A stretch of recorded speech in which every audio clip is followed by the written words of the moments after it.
Hey, gang, it's me, Dr. Steve, your back porch professor. I hope you're all having a wonderful beginning to a lovely weekend. We do have to talk about what happened today, just hours ago, because the geopolitical ramifications of this are potentially very, very serious. As you may have heard, we just found out Trump deployed 2 nuclear submarines toward Russia.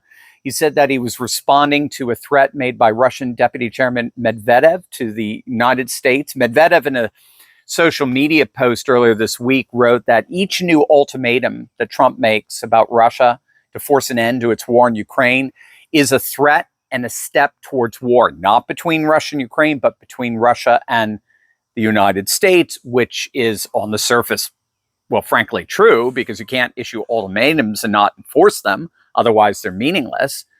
Trump earlier Monday had said he was cutting from 50 days to less than 2 weeks his deadline for Russian President Vladimir Putin to reach a peace deal with Ukraine or face big secondary tariffs on Moscow's trade partners.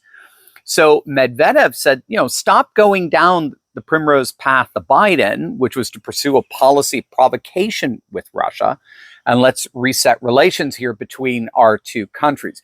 Well, Trump did not take too kindly to that. So he took to Truth Social and he wrote, based on the highly provocative statements of the former president of Russia, Dmitry Medvedev, I have ordered 2 nuclear submarines to be positioned in the appropriate regions, just in case these foolish and inflammatory statements are more than just that. So Trump didn't respond with diplomacy or more economic pressure. He responded to a tweet by moving nuclear assets to, in his words, appropriate regions, obviously not specifying the exact locations of where the nuclear submarines would be positioned, but making it absolutely clear that such positions offer tactical advantages for the United States were hostilities to incur. Now, obviously the question is here, why on earth is Trump escalating things with Russia? What can possibly be the motivation to continue to push this neocon interventionist nonsense when Trump was elected to do the exact opposite? Well, what we have to understand is that Trump does genuinely want to see an end to the conflict in Ukraine. I mean, he's made it clear he wants the killing and the fighting to stop, and he is trying to force Russia's hand to bring the hostilities to an end. The problem, and a lot of people simply don't understand this or realize this, the problem, ironically, is that Trump increasingly has no cards. He himself has no cards. He has no leverage over Russia. And that's because Russian forces have been steadily advancing across the entire Ukrainian front line for months now. In fact, they've captured over 4,000 square kilometers in the past year alone. Meanwhile, Ukraine is facing a mobilization crisis so severe, they can't even find 80,000 infantry troops to fill their ranks. So Putin holds all the cards when it comes to the military situation. That really is undisputed at this point. I've long been saying, and I know Trump doesn't like this, but I have long been saying this conflict will be resolved ultimately on Russia's terms and only Russia's terms, precisely because, again, they hold all the cards militarily.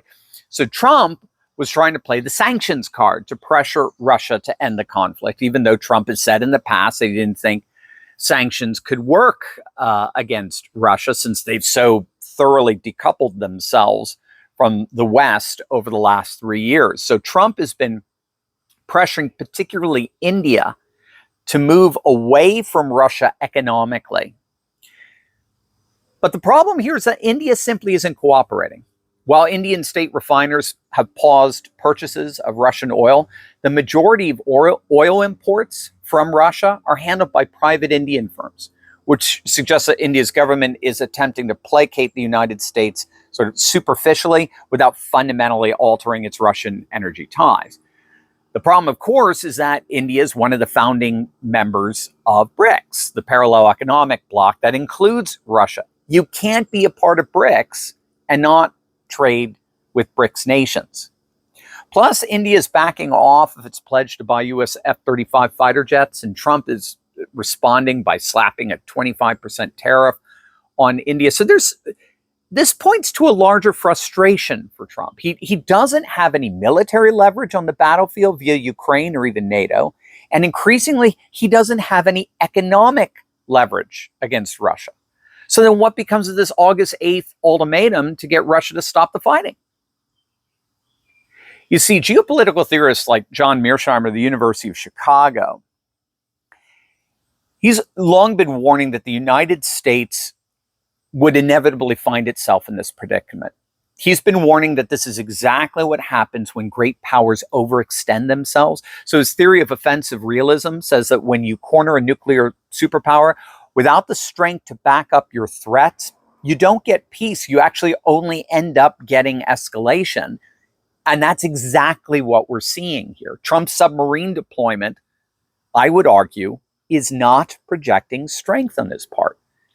It's advertising weakness. Putin knows that if America had real leverage, we wouldn't need to wave nuclear weapons around. We'd use economic pressure. We'd use diplomatic isolation. We'd use military aid that actually worked. But none of those options are left. Russia's economy is adapted to sanctions. China and India are buying their oil, and Ukraine is literally running out of soldiers. So as we speak, Russia's terms for peace, which they gave last year, have not changed in the slightest. They include keeping all 5 annexed Ukrainian regions, obviously including Crimea. They include the lifting of all Western sanctions and essentially turning Ukraine into a demilitarized buffer state. Meanwhile, what does America bring to the table? What do we have? A country that's lost over 20% of its territory and whose military is in shambles. Putin holds all the cards, and those submarines, while they may be designed to try to change the math in this equation, they don't. Outside of a full-blown nuclear holocaust, they frankly have no relevance. What I'm frankly worried about here is that Trump is getting forced into conflicts that we can't win, and that given the moves that are available to us on the geopolitical chessboard, there's simply not that much we can do. We don't have a lot of options. We don't have the cards. So Trump is getting forced into conflicts we can't win simply because the DC system demands it. Trump's trying to look tough for his base, but he actually risks making the situation far more dangerous. Nuclear brinkmanship without real leverage isn't strategy. It's ironically Russian roulette with civilization at stake. So when all said and done, I think this warning about deploying nuclear submarines is an attempt on Trump's part to establish some kind of leverage. Perhaps he can use it in the negotiation terms, moving those nuclear subs out of their appropriate regions, as Trump called it.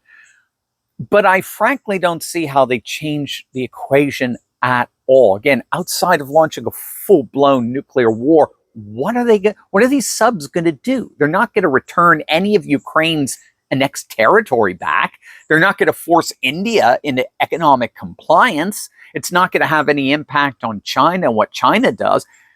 It could be a move to appease Europe, since our European allies are more or less rejecting Trump's peace proposals. They want to escalate further. They want to send troops to Ukraine while demanding America provide all the muscle. But of course, they can't do anything meaningful without U.S. backing. But then again, Trump knows America can't afford another endless war. So we're basically trapped between Putin's maximalist demands and Europe's unrealistic expectations. So we're going to have to see how Trump navigates this in the days ahead. But as things stand, I frankly don't see how this threat of nuclear deployment does anything but unnecessarily provoke Russia and escalate tensions. It certainly doesn't move the goalposts an inch. Putin knows that. And I frankly don't expect him to be the least bit fazed by this bluster. So obviously we'll keep a very close eye on how things develop. And let's hope that President Trump will find a way of balancing Russia's overwhelming leverage with Europe's and our crazy neocons' incessant and unrealistic demands. What do you think? I want to know what you guys have to say. Let me know in the comments below. I want to read your take on all this. And of course, as always, make sure to smack that bell and subscribe button for breaking news and analysis that you're not going to get anywhere else. Love you guys. God bless.